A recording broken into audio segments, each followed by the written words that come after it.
आम्ही या ठिकाणी निर्णय केलेला आहे, महापौराची निवडणूक भारतीय जनता पक्ष लढणार नाही। उपमहापौराची निवडणूक भारतीय जनता पक्ष लढणार नाही। मुंबईत महापालिकेत शिवसेनेला अप्रत्यक्ष पाठिंबा देऊन भाजपनं मास्टर स्ट्रोक मारलाय। हा निर्णय घेऊन भाजपनं एका दगडात अनेक पक्षी मारलेत। भाजपनं शिवसेनेला प्यार की झप्पी देत आपणच मोठा भाऊ असल्याचं दाखवून दिले। भाजपचा निर्णय हा राजकीय दृष्ट्या जबरदस्त असला तरी भाजपनं पाठिंब्याची जबरदस्तीही केली आहे। पाठिंबा देताना पारदर्शकतेच्या मुद्द्याशी तडजोड करणार नाही असंही बजावलंय। पारदर्शितेचे पहारेकरी म्हणून महानगरपालिकेत पारदर्शिता असली पाहिजे, तिथला भ्रष्टाचार संपला पाहिजे। याकरता त्यावेळी जी परखड भूमिका घ्यायची आवश्यकता असेल ती भूमिका भारतीय जनता पक्ष हा निश्चितपणे या ठिकाणी घेईल। शिवसेनेला मुंबई देऊन मुख्यमंत्र्यांनी सरकारची अस्थिरता कायमची घालवून टाकली आहे। मात्र मुंबईच्या डोक्यावर उपलोकायुक्त नावाची नवी यंत्रणाही आणण्याचा निर्णय सरकारनं घेतलाय।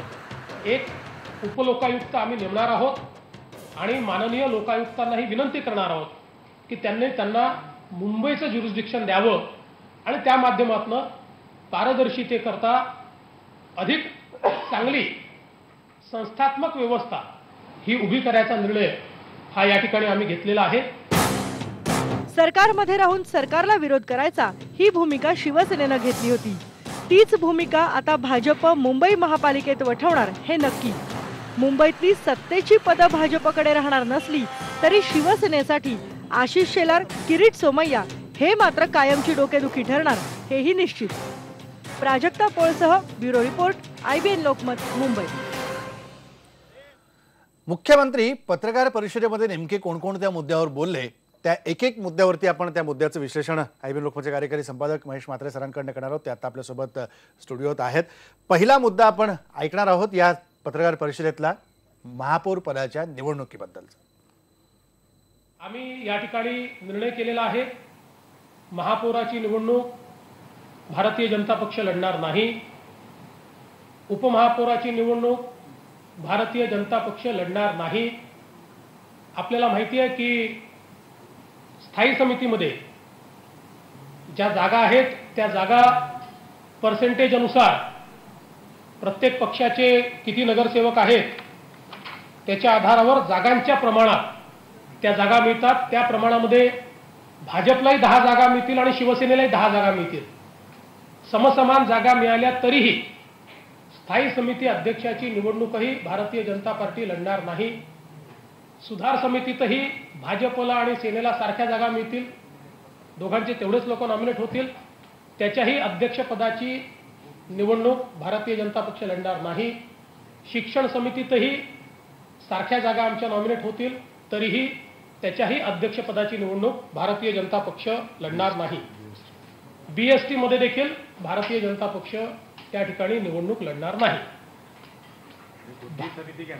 अजून माझं निवेदन राहिलंय माझं। भारतीय जनता पक्षाने हा निर्णय केलाय की भारतीय जनता पक्षाचे नगरसेवक हे पारदर्शितेचे पहारेकरी म्हणून मुंबईच्या महानगरपालिकेमध्ये काम करतील। पण याचा अर्थ असा नाही की आम्ही विरोधी पक्षनेता घेऊ। आम्ही विरोधी पक्षनेता घेणार नाही। आम्ही विरोधी पक्ष म्हणून काम करणार नाही। मुंबईच्या हिताच्या सगळ्या मुद्द्यांवर आम्ही सत्तारूढ पक्षाला, शिवसेनेला समर्थन देऊ। जे मुंबईच्या हिताचे विषय असतील त्याच्यावर त्यांच्या बाजूनेच मतदान करू। पण त्याच वेळी पारदर्शितेचे पहारेकरी म्हणून महानगरपालिकेत पारदर्शिता असली पाहिजे, तिथला भ्रष्टाचार संपला पाहिजे। याकरता त्यावेळी जी परखड भूमिका घ्यायची आवश्यकता असेल ती भूमिका भारतीय जनता पक्ष हा निश्चितपणे या ठिकाणी घेईल। आपण बघितलं की मुख्यमंत्र्यांनी वेगवेगळ्या मुद्द्याला स्पर्श करत असताना पारदर्शकतेचा मुद्दा जो निवडणुकीच्या काळापासून प्रचाराचा आलेला होता तोही इथे मांडला। आणि सगळ्यात महत्त्वाचं म्हणजे कुठल्याही समित्यांच्या अध्यक्षपदासाठी भारतीय जनता पक्ष निवडणूक लढवणार नाही। आणि विकासाच्या बाबतीत शिवसेनेला जो सत्तारूढ पक्ष आहे त्याला आमचं समर्थन असेल असं ते म्हणाले. महेश सर, याचा नेमका अर्थ कसा घ्यायचा की शिवसेनेला अशा प्रकारचा पाठिंबा देऊन मुख्यमंत्र्यांनी एक प्रकारे कोंडी करण्याचा प्रयत्न केलाय की त्यांना पुढे जाऊन पारदर्शकतेच्या मुद्द्यावरती अधिक शिवसेनेला अडचणीत आणण्यासाठी देखील एक वाव आहे?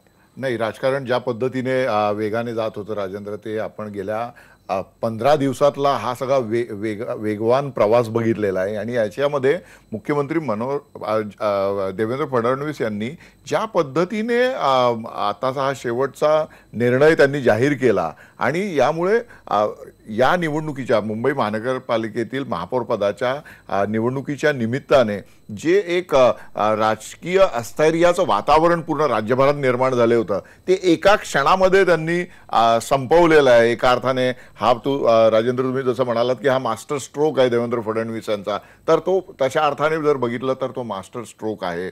कारण महानगरपालिकेच्या निवडणुकीचं निमित्त करून राज्यामध्ये सरकार अस्थिर करण्याचा ज्या पद्धतीने गवगवा व्हायला लागलेला होता, तशा अफवा पसरायला लागलेल्या होत्या, तशी चर्चा सुरू झालेली होती, त्या सगळ्या या निमित्ताने थांबतील आणि पुढील 2.5 वर्ष देवेंद्र सरकार अधिक चांगल्या पद्धतीने एकत्र म्हणजे शिवसेनेला बरोबर घेऊन पार पाडेल असं दिसतंय. एक खूप चांगला शेर मला या निमित्ताने वाचायला मिळाला.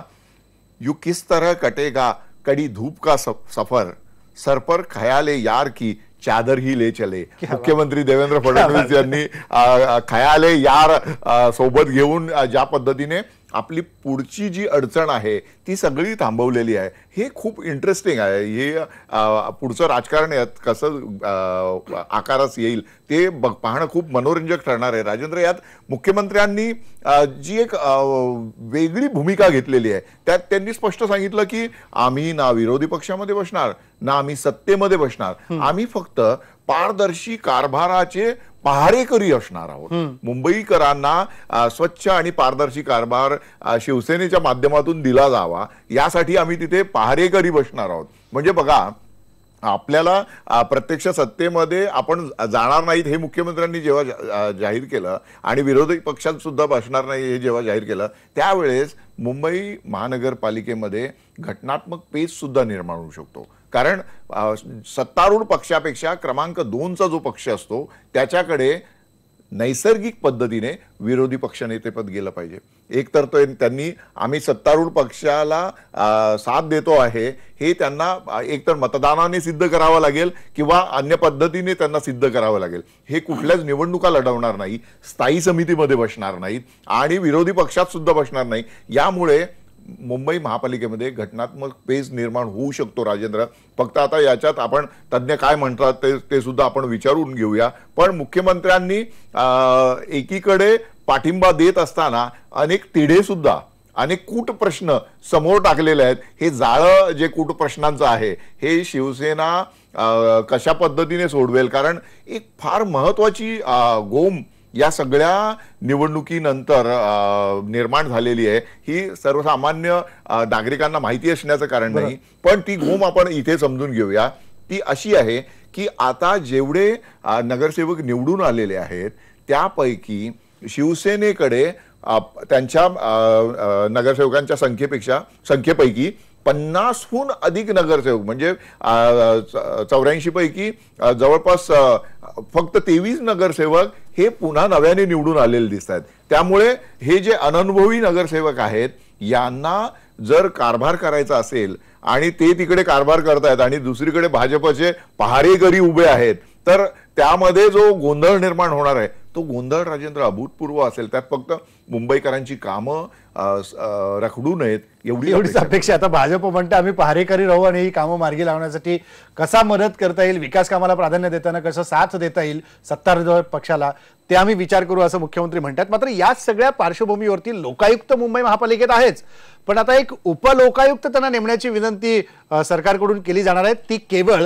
या सगळ्या प्रक्रिया व्यवस्थित पार पडतायत की नाही ते बघण्यासाठी. यावर मुख्यमंत्री काय म्हणाले ते ऐकूया आणि मग महेश सरांकडे. एक उपलोकायुक्त आम्ही नेमणार आहोत आणि माननीय लोकायुक्तांनाही विनंती करणार आहोत की त्यांना मुंबईचं ज्युरिस्डिक्शन द्यावं आणि त्या माध्यमातून पारदर्शितेकरता अधिक चांगली संस्थात्मक व्यवस्था ही उभी करायचा निर्णय हा या ठिकाणी आम्ही घेतलेला आहे. सर, उपलोकायुक्त आता याच्यात सगळी गोम असणार आहे. निश्चितच. कारण बघा, तांत्रिक दृष्ट्या जर आपण बघितलं तर आतापर्यंत मुंबई महानगरपालिकेमध्ये जो कारभार होता, राजेंद्र, जरा आपण गेल्या 5-7 वर्षातला कारभार जर मुंबई महानगरपालिकेतला बघितला तर अनेक गैरव्यवहार आहेत.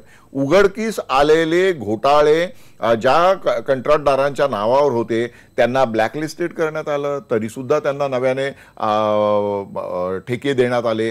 अनेक जे अधिकारी होते ते वेगवेगळ्या गुन्ह्यांमध्ये अडकलेले होते, त्यांना पुन्हा त्या जबाबदाऱ्या देण्यात आल्या. तर या एकाहून अनेक गोष्टींमुळे मुंबई महानगरपालिकेचा कारभार सतत वादात राहिलेला आहे. आणि आता जर मुख्यमंत्री देवेंद्र फडणवीस यांनी मुंबई महापालिकेसाठी उपलोकायुक्त देण्याची घोषणा केलेली आहे, पण आपल्याला विसरून चालणार नाही, याआधी सुद्धा मुंबई महानगरपालिकेचा आर्थिक सगळा जो गोंधळ आहे तो पाहण्यासाठी मंत्रालयातून एक विशेष अधिकारी नेमलेला होता. आणि तो ज्यावेळेस नेमण्यात आला त्यावेळेस शिवसेनेच्या पोटामध्ये खूप दुखलं होतं. त्यांनी त्याला विरोध सुद्धा करून बघितला, परंतु सरकारचा जो निर्णय होता तो निर्णय त्यांना बदलता आला नाही. त्यानंतर ज्या घटना झाल्या त्या सुद्धा आपण पाहिल्या.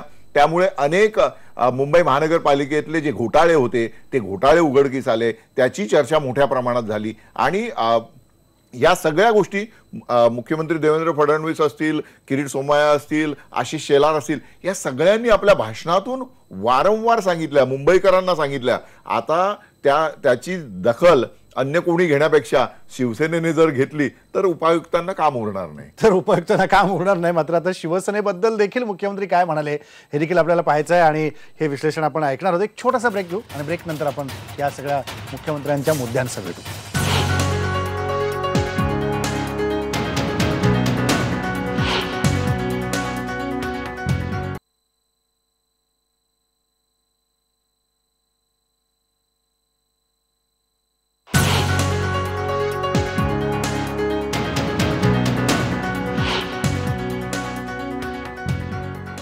ब्रेक नंतर पुन्हा एकदा स्वागत. आपण मुख्यमंत्री जे मुद्दे बोलले त्याचं विश्लेषण करतोय. महेश म्हात्रे सर आपल्या सोबत स्टुडिओमध्ये आहेत. आता शिवसेनेबद्दल नेमकं या पत्रकार परिषदेत मुख्यमंत्री काय म्हणाले ते ऐकूया. मी अतिशय स्पष्टपणे सांगितलं, आम्ही लढवणार नाही याचा अर्थ अतिशय क्लिअर आहे. आणि आमच्या मतांची आवश्यकता असेल तर आम्ही मतं देखील देऊ. मतं द्यायला आम्हाला कुठलीही अडचण नाही. मतं देऊ, अडचण कुठलीच नाही. मात्र मतं न देता आणि देऊन देखील काय नेमकी अडचण होणार आहे महेश सर या सगळ्या? नाही, याच्यामध्ये ज्या पद्धतीने मुख्यमंत्र्यांनी स्पष्टपणे सांगितलेलं आहे की आम्ही कुठलंही पद या महानगरपालिकेच्या प्रशासनातली घेणार नाही, सत्तेतलं नाही, विरोधातलं नाही. आणि त्यामुळे आता एकीकडे त्यांनी जसं मी आधी म्हणालो की आपली खेळी खेळलेले आहेत ते, आणि आता त्यांनी शिवसेनेला सांगितले की आता तुमचा डाव तुम्हाला कसा खेळायचा आहे तो खेळा. कारण बुद्धिबळामध्ये जो कसलेला खेळाडू असतो तो असा डाव टाकतो की त्याच्या समोर जो बसलेला असतो खेळायला त्याला विचार करत राहावं लागतं. त्यामुळे शिवसेना आता संभ्रमात पडली असावी या सगळ्या निर्णयानंतर की काय करावं हाच त्यांच्या पुढे मोठा प्रश्न असेल. आणि ज्या पद्धतीने मुख्यमंत्र्यांनी स्पष्टपणे सांगितलं की आम्हाला या सगळ्या सत्ताकारणापासून वेगळं राहायचं आहे आणि पारदर्शकतेचे पहारेकरी एवढीच आमची भूमिका असणार आहे. तर बघूया आता आपण कशा पद्धतीने हे पहारेकरी कसे काम करतात हे बघायला लागेल. मात्र या सगळ्या मुद्द्यावरती बोलत असतानाच मुख्यमंत्री हे देखील म्हणाले की सरकारला कुठलाही धोका नाही, सरकार स्थिर आहे. पण महापालिकेचे निकाल लागल्यानंतर काय काय घडतंय बघा, असं राष्ट्रवादी काँग्रेसचे अध्यक्ष शरद पवार देखील म्हणाले होते. या सगळ्या स्थिरतेच्या मुद्द्यावर मुख्यमंत्री काय म्हणाले ते ऐकूया. मुंबईच्या जनतेकरता घेतलेला हा निर्णय आहे. आमच्या सरकारचं स्थैर्य हे कायम आहे. आपण कालही बघितलं की शिवसेनेचे मंत्री कॅबिनेटमध्ये आले, सगळ्या विषयांवर आम्ही एकमताने निर्णय केला. त्याच्यामुळे याच्यामध्ये मुंबईच्या महानगरपालिकेशी राज्य सरकारच्या स्थैर्याचा संबंध कुठलाही नाही. सर हाच महत्वाचा मुद्दा की जसे विरोधक सगळा प्रचार करत होते की मुंबईचा महापौर पदाच्या निवडणुकीत मध्यावधीचे संकेत मिळत आहेत, विरोधकांच्या आरोपातली मुख्यमंत्र्यांनी हवा काढून घेतली. निश्चितच ज्या पद्धतीने शरद पवार यांनी भाकीत केलेलं होतं आणि त्याचं प्रत्यंतर आपल्याला मुंबई महापालिका निवडणुकीच्या निकालानंतर आलेलं होतं. पण याच्यात एक राजेंद्र गोष्ट आपण लक्षात घेतली पाहिजे, जे या सरकारचे विरोधक आहेत ते सुद्धा सांगतात की गेल्या 3 दशकांमध्ये कुठल्याही सरकारकडे नव्हतं एवढं बहुमत देवेंद्र फडणवीस सरकारकडे आहे. आणि त्या सगळ्या बहुमत असलेल्या सरकारला त्यांच्या सत्तेत जो साथीदार आहे त्या शिवसेनेकडूनच सर्वात जास्त विरोधक म्हणून, विरोधी पक्ष म्हणून सामना करावा लागतोय. तर हे सगळं जे आहे त्या पार्श्वभूमीवर शरद पवारांनी मध्यावधी निवडणुकीचं केलेलं भाकीत, काँग्रेससह अनेक पक्ष त्या वरातीत ज्या पद्धतीने सहभागी झाले होते, कारण त्यांना वाटलं होतं का आता शिवसेनेने बंडाचं निशाण फडकवलेलं आहे तर आपण सुद्धा त्याचा लाभ घ्यावा. आणि हे सरकार अस्थिर करून भाजपचा जो विजयाचा वारू आहे तो विजयाचा वारू उत्तर प्रदेश निवडणुकांचे निकाल लागल्यानंतर किंवा लागण्याआधी रोखावा यासाठीचे जे प्रयत्न होते ते सगळे प्रयत्न आता मुख्यमंत्र्यांच्या निर्णयाने थंडावलेले आहेत. मुख्यमंत्री म्हणत असतील की दुश्मनों ने जो दुश्मनी की है दोस्तों ने भी क्या कमी की है. शिवसेनेबद्दल त्यांचं असंच मत असू शकेल, कारण दोस्तांनी ज्या पद्धतीने त्यांना अडचणीत आणलं होतं राजेंद्र, ती अडचण आता त्यांनी स्वतः एक मास्टर स्ट्रोक मारून दूर केलेली आहे. आता पाहूया कशा पद्धतीने पुढच्या सगळ्या हालचाली होत आहेत. आणि मला सगळ्यात जे कारभारामध्ये, महापालिकेच्या कारभारामध्ये जे काही होऊ घातलेलं आहे ना त्याबद्दल जास्त चिंता वाटते. कारण जर महानगरपालिकेमध्ये अधिक चांगल्या पद्धतीने कारभार चालला नाही, तिथे कामकाज नीट झालं नाही तर लोकांची जी समस्या, लोकांच्या ज्या अडचणी होणार आहेत त्या अडचणी वाढतील. आणि मुंबई हे खरं तर बघितलं तर देशाचं नाक आहे. मुंबई महाराष्ट्राची जरी राजधानी आहे पण देशाची आर्थिक राजधानी आहे. तिथे अशा प्रकारची प्रशासकीय अस्थिरता असणे हे मात्र आपल्या कोणालाच परवडणारं नाही. राजा अगदी खरं आहे सर की प्रशासकीय अस्थिरता असणं हे कोणालाच परवडणार नाही, किंवा विकास कामांना इथूनच खरी खीळ बसू शकते जर ती अस्थिरता असेल तर. धन्यवाद महेश सर, तुम्ही या सगळ्याचं विश्लेषण केलं त्याबद्दल. पण खऱ्या अर्थानं जसं महेश सर म्हणाले की दोस्ताबद्दल देखील मुख्यमंत्र्यांनी अशा प्रकारचा हातचा राखून केलेली खेळी, खऱ्या अर्थानं हे प्रेम जरी व्यक्त केलेलं असलं मुख्यमंत्र्यांनी तर हा प्रेमाचा गुलकंद होणार की नाही, की हातचा राखून केलेलं प्रेम आहे हे मात्र आता सत्ता स्थापन झाली महापालिकेत की लवकरच कळेल. गुलकंद होतोय की प्रेम फक्त वरवरचं होतंय.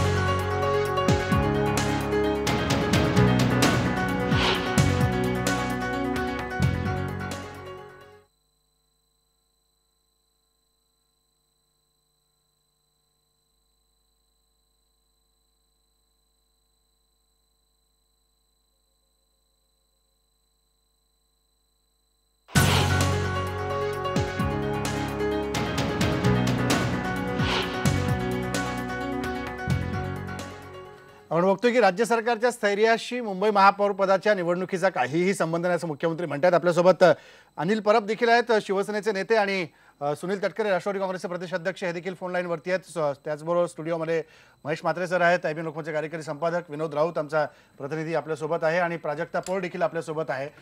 ज्या ठिकाणी ही बैठक पार पडली तिथून ती आहे. पण सुरुवात सुनील तटकरे तुमच्यापासूनच करतो की हे असंच होणार होतं, त्याचं सगळं राजकारण चालू होतं, काय वाटतंय? हे सगळं ठरवलेलंच होतं. आम्ही सुरुवातीपासूनच म्हणत होतो की शिवसेना काय सत्तेच्या बाहेर पडू शकत नाही. या स्थैर्याचा उल्लेख मुख्यमंत्र्यांनी या ठिकाणी केला. आणि एकतेरेमध्ये या सगळ्या परिस्थितीमध्ये मुख्यमंत्र्यांनी, भारतीय जनता पक्षाने महापौर पदाच्या निवडणुकीमध्ये माघार घेतल्याचं सांगून एकतर्फे शिवसेनेवरतीच कुरघोडी करण्याचा प्रयत्न केल्यासारखं दिसतोय. आता पारदर्शकतेच्या मुद्द्यावरती उपयुक्ताची निवडणूक, नेमणूक आणि इतर काही गोष्टी त्यांनी सांगण्याचा त्यानिमित्ताने प्रयत्न केलेला आहे.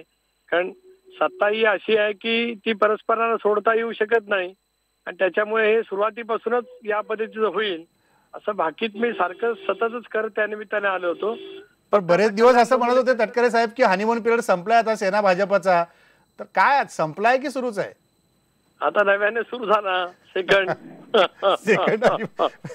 ठीक आहे, तुम्ही लाईन वरती राहा. अनिल परब देखील आपल्यासोबत आहेत. अनिल परब, भाजपने थेटपणे सगळ्याच गोष्टीला तुम्हाला पाठिंबा देण्याचं जाहीर केलेलं आहे. या निर्णयाचं तुम्ही भाजपचं स्वागत करणार की नाही आज? मला शिवसेनेची भूमिका पहिल्यापासून मी जी सांगत होतो तीच आहे. शिवसेनेची भूमिका हीच होती की शिवसेनेचा महापौर होईल, स्वतःच्या संख्याबळाच्या जोरावर होईल. आणि म्हणून पहिल्यापासून आम्ही आज जो अर्ज उमेदवारीचा दाखल केला तो स्वतःच्या संख्याबळाच्या जोरावरती केला आणि स्वतःच्या संख्याबळावरती आम्ही 8 तारखेला महापौर बसवणार होतो. आता त्याला कोणी पाठिंबा द्यायचा कोणी नाही द्यायचा हा ज्या त्या पक्षाचा प्रश्न आहे आणि त्याप्रमाणे त्या त्या पक्षाने आपापले निर्णय घेतलेले आहेत. पण सुनील तटकरे म्हणतात की सेकंड हनीमून सुरू झाला तुमच्या दोघांचा. सुनील तटकरे म्हणतायत ते त्यांचं मत सांगतायत ना. आमचं मत प्रत्येकाला आपापलं मत सांगण्याचा अधिकार आहे आणि त्याप्रमाणे सुनील तटकरे सांगत असतील.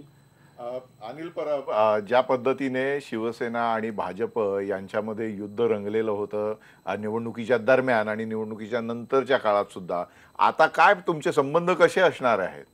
त्यांनी सांगितलेलं आहे लोकायुक्त देणार आणि महानगरपालिकेच्या पूर्ण कारभारावर लक्ष ठेवणार, म्हणजे तुमच्यावर एक वेगळ्या प्रकारचा अंकुश ठेवलेला आहे. काय तुम्हाला वाटतं? मुंबई महानगरपालिकेत पारदर्शकता असावी याचं आम्ही स्वागतच करतो, पण तशीच पारदर्शकता राज्य सरकारमध्ये देखील असावी अशी मागणी देखील केलेली आम्ही. ती देखील त्यांनी मान्य करावी. नाही, त्यांनी सांगितलं ना की तिथे वेगळ्या मग ते दोन्ही पद्धतीने एकाच वेळेला करावं ना. त्यांनी लोकायुक्त महानगरपालिकेत देखील घ्यावा आणि कॅबिनेटमध्ये देखील लोकायुक्त घ्यावा. आमचं काहीच म्हणणं नाहीये. पण आता अनिल परब, महाराष्ट्राच्या अन्य भागामध्ये ज्या ठिकाणी आता महानगरपालिकांमध्ये आणि जिल्हा परिषदांमध्ये भाजपला शिवसेनेची गरज लागेल, तिथे तुमचा रोल काय असणार आहे? काय आता तुमचं पुन्हा सुरू झालं का? म्हणजे कोणी आम्हाला काही मदत आमच्याकडे अजून तशी मागणी केलेली नाहीये, बोलणी झालेली नाहीये आणि ह्या बाबतीतले सगळे निर्णय पक्षाचे प्रमुख उद्धवजी ठाकरेच घेणार आहेत. पण अनिल परब, शिवसेना या निवडणुकीच्या काळात संबंध सगळीकडे म्हणत होती की सरकार नोटीस पिरियडवर आहे. आज मुख्यमंत्री म्हणाले की अशी कुठलीच शिवसेनेची नोटीस आम्हाला मिळाली नाही. म्हणजे नोटीस बिनविषयाची बिन तारखेची कुणाला दिलेली होती? शिवसेनेने नोटीस जी काही दिली होती हे पक्षप्रमुखांनी त्यांना सांगितलं होतं की सरकार नोटीस पिरियड वरती आहे.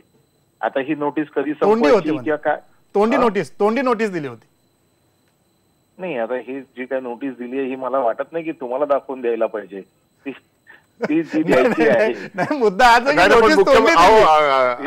मुख्यमंत्री म्हणतात नोटीस मिळालेलीच नाहीये. मी काय म्हंटल तुम्हाला की ही पण तुम्हाला दाखवून द्यायची काही गरज नाही ना. ही दिलेली आहे. मुख्यमंत्री सांगतात मिळालेलं नाही. आमचं कुठे बोलतोय आम्हाला दाखवा असं म्हणतच नाही होतो. बघा, तुमच्या दोघांचा प्रश्न आहे ना तो. तुम्ही नोटीस दिली, सामनाने छापली नोटीस पिरियड वरती. आम्ही त्याच्यावर बोलणार. मुख्यमंत्री मिळाले, नोटीसच मिळाली नाही त्याच्यावर बोलणार.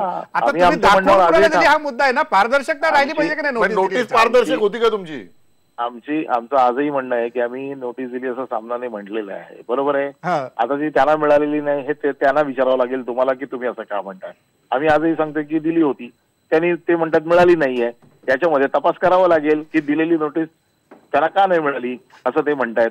हे बघावं लागेल ना तपासून. बरोबर. अनिल बरोबर आहात तुम्ही फोनवरती. सुनील तटकरे, काय वाटतंय, नोटीस तरी पारदर्शक होती की नाही?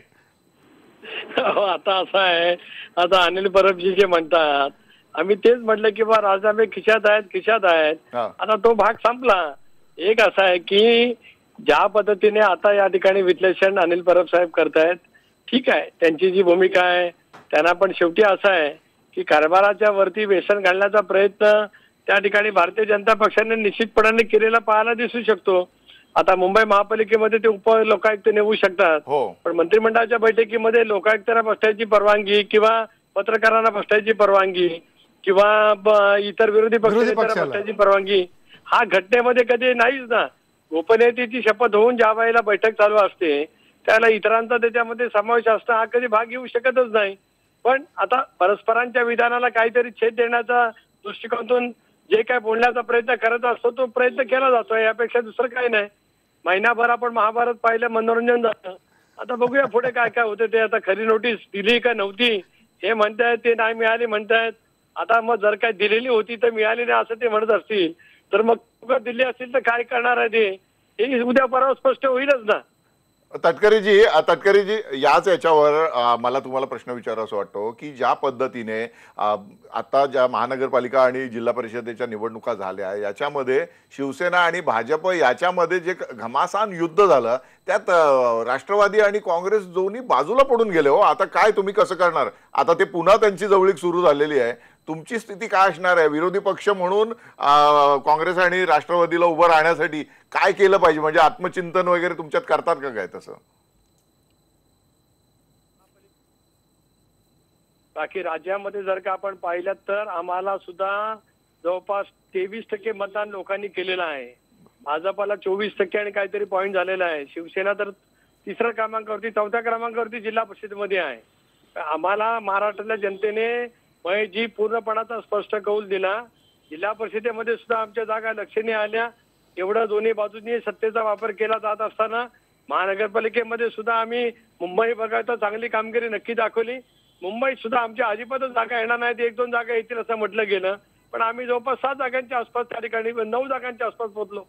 त्याच्यामुळे आम्ही आत्मपरीक्षण, आत्मचिंतन किंवा निवडणुकीचं विश्लेषण नक्की केलेलं आहे. पुढच्या कालावधीमध्ये सुद्धा एक भक्कम विरोधी पक्ष म्हणून आमची भूमिका त्या ठिकाणी आम्ही घेणारच आहोत. आता शिवसेनेने विरोधी पक्षाची भूमिका घेण्याचं जे काही मधल्या कालावधीमध्ये सुरू केलं होतं ते नेमकं काय करणार ते तेवढं फक्त पाहायचं आहे. पण ते त्यांचं विरोधी पक्षातलं सगळं वर्तन थांबले असं वाटतंय का तुम्हाला अजूनही तटकरे साहेब? आता थांबेलच ना. आता काय मुंबईचा एकदा निकाल लागल्याच्या नंतर शिवसेनेचं शेवटी जे काही आज म्हणणं होतं ते मुंबई महापालिकेच्या पुरतं होतं. त्याच्यामुळे त्यांना त्यांचं ते जे काय आहे ते आता त्या ठिकाणी मुख्यमंत्र्यांनी पूर्णपणाने ताब्यात ठेवून दिलेलं आहे. आता त्याच्या पुढची नोटीस पिरियड आणि नेमकं पुढचं व्हेंटिलेटर हे खरं का खोटं? पवार साहेबांच्या भाकीताचं काय? पवार साहेबांनी जे भाकीत केलं होतं की मुंबई महापालिकेच्या निकालानंतर मध्यावधी निवडणुका लागतील, या भाकीताचं काय होणार आता? नाही. साहेब असं म्हणाले होते की शिवसेना पाठिंबा काढणारच नाही असं म्हणाले होते. त्यांनी पाठिंबा काढल्यावर काय अशी भूमिका मांडली होती.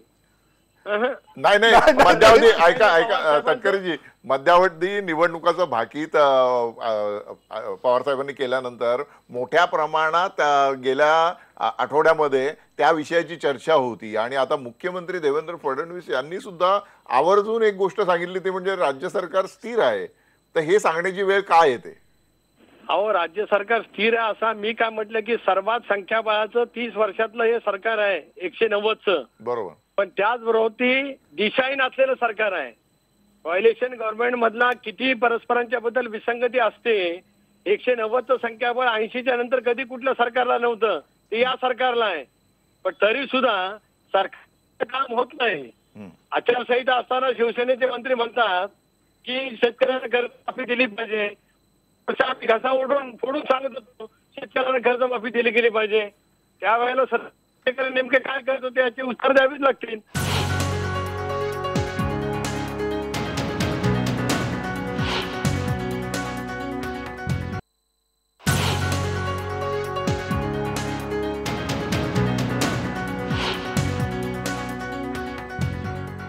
ब्रेकनंतर पुन्हा एकदा स्वागत. अखेर जमलंच शिवसेना भाजपचं. कल्याण डोंबिवली पार्ट 2 पुन्हा पाहायला मिळाला असं म्हणाला इथे पूर्ण वाव आता आहे. असाच सगळा प्रकार कल्याण डोंबिवलीमध्ये पाहायला मिळाला होता आणि आता तेच इथे मुंबई महापालिकेत झालेलं पाहायला मिळालं.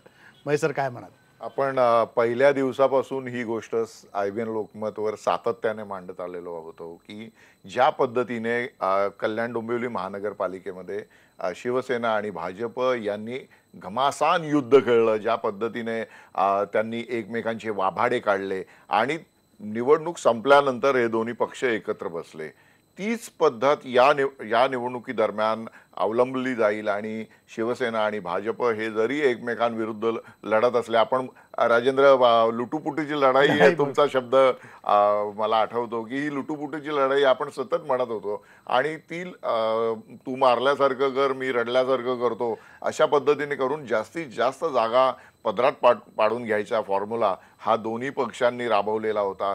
शेवटच्या काळामध्ये त्याच्यामध्ये कटुता आली होती काही प्रमाणात, परंतु जेव्हा सत्तेचा मुद्दा येतो त्यावेळेस सगळ्या गोष्टी बाजूला ठेवल्या जातात आणि सत्तेसाठी जेव्हा राज्यातील सत्ता मुंबई महानगरपालिकेच्या या महापौर पदाच्या मुद्द्यावर त्या सत्तेला धोका निर्माण होऊ शकतो हे जेव्हा भाजपच्या केंद्रीय नेतृत्वाला कळलं आणि देवेंद्र फडणवीस आणि त्यांच्या सहकाऱ्यांना कळलं तेव्हा त्यांनी हा निर्णय घेतलेला आहे. बघा, कालपर्यंतच्या जर आपण पूर्ण हालचाली जर बघितल्या तर लक्षात येईल की भाजपला आशा वाटत होती आणि भाजपने त्यासाठी सर्वतोपरी तयारी सुद्धा ठेवलेली होती आणि जास्तीत जास्त जुळवाजुळव करून आपल्याला सत्तेचा जास्तीत जास्त वाटा घेण्याचा प्रयत्न भाजपच्या नेतृत्वाने चालवलेला होता. आणि आता जेव्हा लक्षात आलं की आपण काहीच करू शकत नाही तेव्हा हा पर्याय निवडलेला आहे देवेंद्र फडणवीस सरकारने. आणि यामधून एक गोष्ट स्पष्ट होते की जेव्हा निवडणुकीचा प्रचार रंगत असतो त्या प्रचारामध्ये जे बोललं जातं ते नंतर टिकतंच असं नाही. हे दोन्ही पक्ष ज्या जीवाच्या कराराने एकमेकांच्या विरुद्ध लढले ते आता राजेंद्र आपल्याला सगळं वेगळं बघायला मिळतं. अगदी खरं आहे.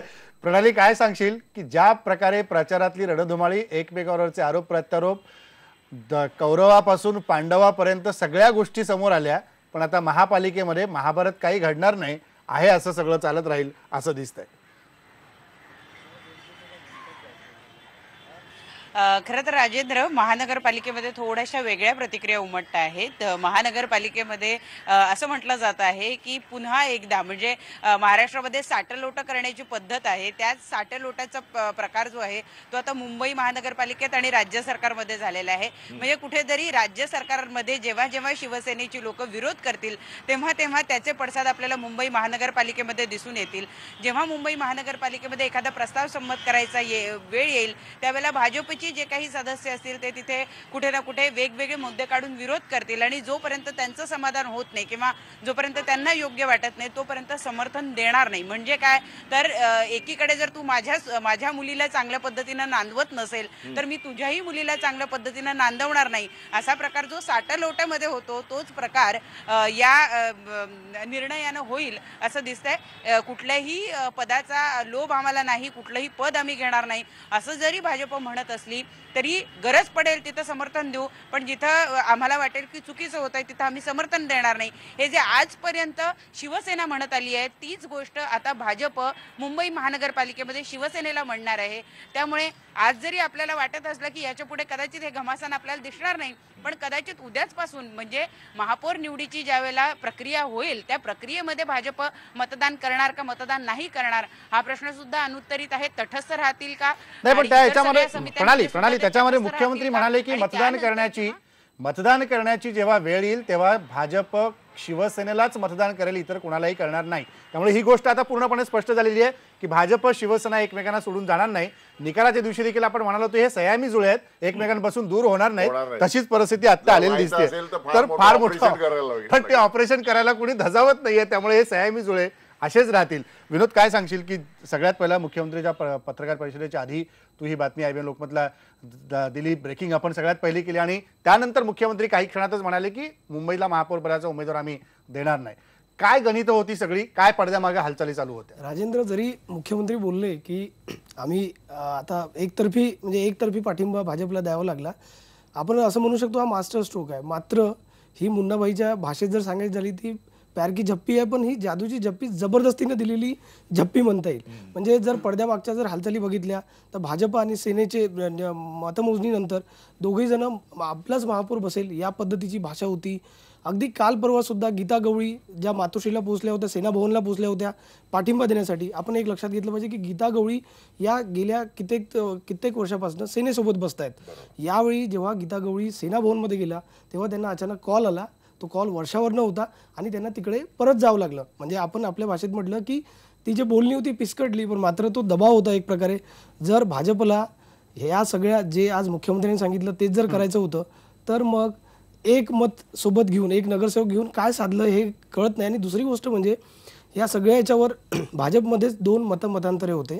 काही ज्येष्ठ मंत्र्यांचं असं म्हणणं होतं की तुम्ही मुंबई महानगरपालिकेचं बघण्यापेक्षा राज्य आपल्याला दिलेलं आहे, राज्याचा कारभार आपल्याकडे आहे, भाजप मोठा पक्ष आहे.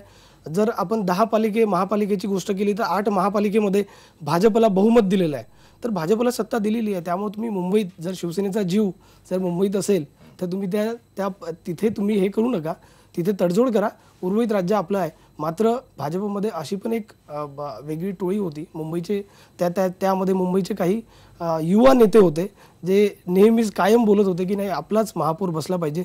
मात्र शेवटी वेळ निघून गेली होती. वेळ अशी पण आली की शिवसेनेने यावेळी त्यांचा जो स्टँड आहे तो कडक ठेवला की आम्ही कुठलीही बोलणी करणार नाही भाजपसोबत.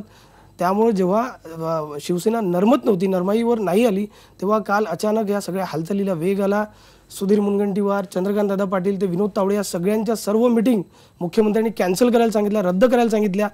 कोर कमिटीच्या मिटिंग झाल्या आणि त्यानंतर हा सगळा निर्णय झाला आणि शेवटी भाजपला एकतर्फी जादू की झप्पी शिवसेनेला द्यावी लागली.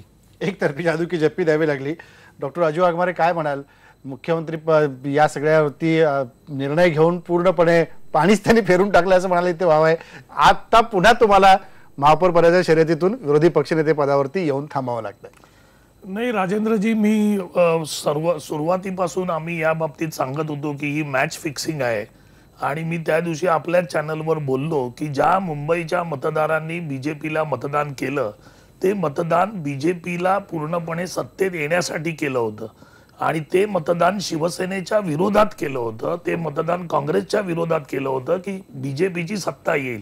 आज ज्यावेळी मुख्यमंत्र्यांनी ती मतं आज मुंबईकरांकडून घेतली आणि ती मतं घेतल्यानंतर परत ज्यावेळी शिवसेनेला पाठिंबा जाहीर केलेला आहे त्यावेळी या मुख्यमंत्र्यांनी आणि बीजेपीनी मुंबईकरांनी ज्यांनी त्यांना मतं दिली त्यांचा हा स्पष्ट शब्दात विश्वासघात केलेला आहे.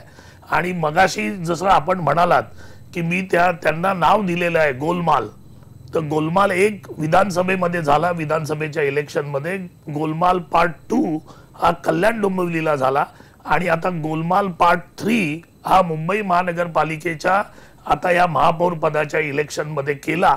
आणि मुख्यमंत्र्यांनी त्यावेळी हे सांगितलं की आमचं सरकार स्थिर आहे. याचा अर्थ की हे सरकार कुठेतरी अस्थिर होण्याच्या मार्गावर शिवसेनेने आणलं होतं आणि मग कुठेतरी बीजेपीचा जो सिंह आहे तो जो डरकाळी मारून जो ओरडत होता तो आता मांजर बनलेला आहे आणि उगाच मुंबई महानगरपालिकेच्या नाही. पण डॉक्टर वाघमारे या सगळ्या उपमात निवडणुकीच्या काळापासून विरोधी पक्षाने दिले, बरोबर, उपयोग कुठंच झाला नाही. सिंहाच्या जागी वाघ वाघाच्या जागी. मला पूर्ण करू द्या. नाही डॉक्टर, याच्यामध्ये महत्वाची गोष्ट आहे डॉक्टर, ज्या पद्धतीने राज्य सरकारमध्ये विरोधी पक्ष गायब झालेला आहे, विधिमंडळामध्ये विरोधी पक्ष ज्या पद्धतीने आक्रमकपणे लोकांचे प्रश्न मांडताना दिसायला पाहिजे तो दिसत नाही. तिथे शिवसेना विरोधी पक्षाची भूमिका बजावताना दिसते. या आता महानगरपालिकेमध्ये मुंबईच्या भाजप ती विरोधी पक्षाची भूमिका आपल्या प्रतिनिधी प्रणाली ज्या पद्धतीने म्हणाल्या की आता पुढच्या सगळ्या काळामध्ये भाजप ही विरोधी पक्षाची भूमिका बजावताना दिसेल. म्हणजे एकीकडे सत्तेत बसायचं आणि दुसरीकडे पॅसिव्ह विरोधी पक्षाची भूमिका बजवायची. म्हणजे तुम्हाला काही करणार रखा अशी पद्धत झालेली ना. विरोधकांना ज्या पद्धतीने जागा असायला पाहिजे ती जागा तुम्हाला राहिलेली नाहीये. मग त्याचा विचार करण्याच्या ऐवजी तुम्ही त्यांचा का विचार करता जास्त? पहिला प्रश्न असा महेश सरजी की निवडणुकीमध्ये काँग्रेस राष्ट्रवादीला किंवा काँग्रेस पक्षाबद्दल बोलायचं झालं तर याच्या अगोदरच्या निवडणुकीत पण आम्हाला व्यवस्थित मतदान झालंय आणि ह्या निवडणुकीत पण झालेलं आहे. त्याच्यामुळे आम्ही अगदी विरोधी पक्ष नेस्तनाबूत झालाय असा काही प्रकार नाही. आपणच मगाशी म्हणत होतात की आता अशी परिस्थिती झालेली आहे की निवडणुकीच्या काळामध्ये वाटेल ते बोलायचं आणि नंतर गळ्यात गळे घालायचे. म्हणजे जनतेच्या आता हे लक्षात आलं पाहिजे महाराष्ट्राच्या की निवडणुकीच्या काळात हे 2 पक्ष एकमेकाबद्दल जे बोलतात ते सगळं डिस्काउंटेड करायला पाहिजे, ते सेलमध्ये काढायला पाहिजे, त्याच्याकडे लक्ष देता कामा नये. कारण या दोन्ही पक्षांवरचा आता विश्वास या जनतेचा नक्कीच उडणार. कारण पुढे 2019 ठरेल. डॉक्टर वाघमारे, काँग्रेस पक्षामधल्याच नेत्यांचा एकमेकांवर विश्वास नाहीये. मुंबईत झालं, राज्यातले काँग्रेसचे नेते देखील एकमेकांवरती अविश्वासाचं वातावरण निर्माण करून बोलतायत. याला कसं आपण पकडायचं? राजेंद्रजी, हे तर सत्तेत 2 पक्ष विश्वासावर आहेत की नाही 2019 ठरेल. परत प्रत्येक मोठ्या पक्षामध्ये अंतर्गत कुरबुरी असतात. जशा बीजेपी मध्ये आहेत तशा काँग्रेस पक्षात आहेत. फरक एवढाच आहे की काही कुरबुरी आमच्या माध्यमांच्या समोर आल्या आणि त्या अगदी उघडपणे झाल्या. याचा अर्थ बाकीच्या सगळ्या पक्षांमध्ये ऑल बेल आहे आणि कुठच्याच कार्यकर्त्यांच्या किंवा नेत्यांच्या आपसात तक्रारी नाहीत असा भागच नाही किंवा असा राजकीय पक्ष असूच शकत नाही. प्रश्न एवढा आहे की जो झालेला आहे त्याच्या बाबतीमध्ये काय करायचं त्याचा निर्णय आमच्या पक्षाचे श्रेष्ठी घेत आहेत. आम्ही त्या बाबतीत आमच्या चुका सुधारू.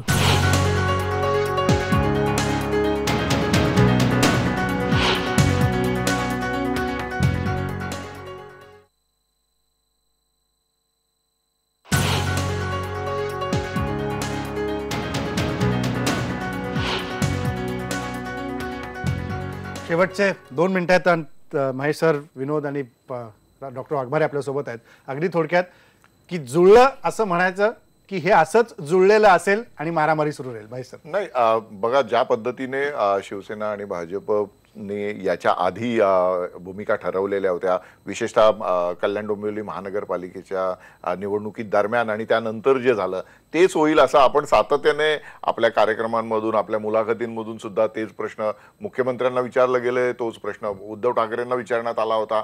परंतु ते त्या वेळेस त्यांनी तसं होणार नाही असं ठासून सांगितलेलं होतं. परंतु ते तसंच घडलेलं आहे आणि लोकांना स्पष्ट झालेलं आहे की शिवसेना आणि भाजप हे जरी वरकरणी एकमेकांना विरोध करत असले तरी सत्ता जोवर आहे तोवर हे पक्ष फुटणार नाहीत आणि सत्ता जोवर आहे तोवर ते एकमेकांना पूरक भूमिका घेत राहतील. विनोद. राजेंद्र, ज्याप्रमाणे विधानसभेमध्ये सेनेला भाजप मागं फरफटत जावं लागलं होतं सगळ्या त्या संख्याबळानुसार, त्याचप्रमाणे मुंबईमध्ये असं म्हणता येईल की आता शिवसेनेमागे भाजपला फरफटत जावं लागलं आहे. आणि जसं राज्यामध्ये शिवसेना मुख्य विरोधी पक्षाची भूमिका बजावतो तसंच भाजपला पारदर्शकतेच्या मुद्द्यावर, कारण अनेक प्रॉब्लेम उद्भवणार आहे पुढे जाऊन पुढच्या 5 वर्षाच्या याच्यामध्ये, त्यावेळी खरा जो विरोधी पक्षाची भूमिका आहे ना ती भाजपलाच बजावी लागणार आहे.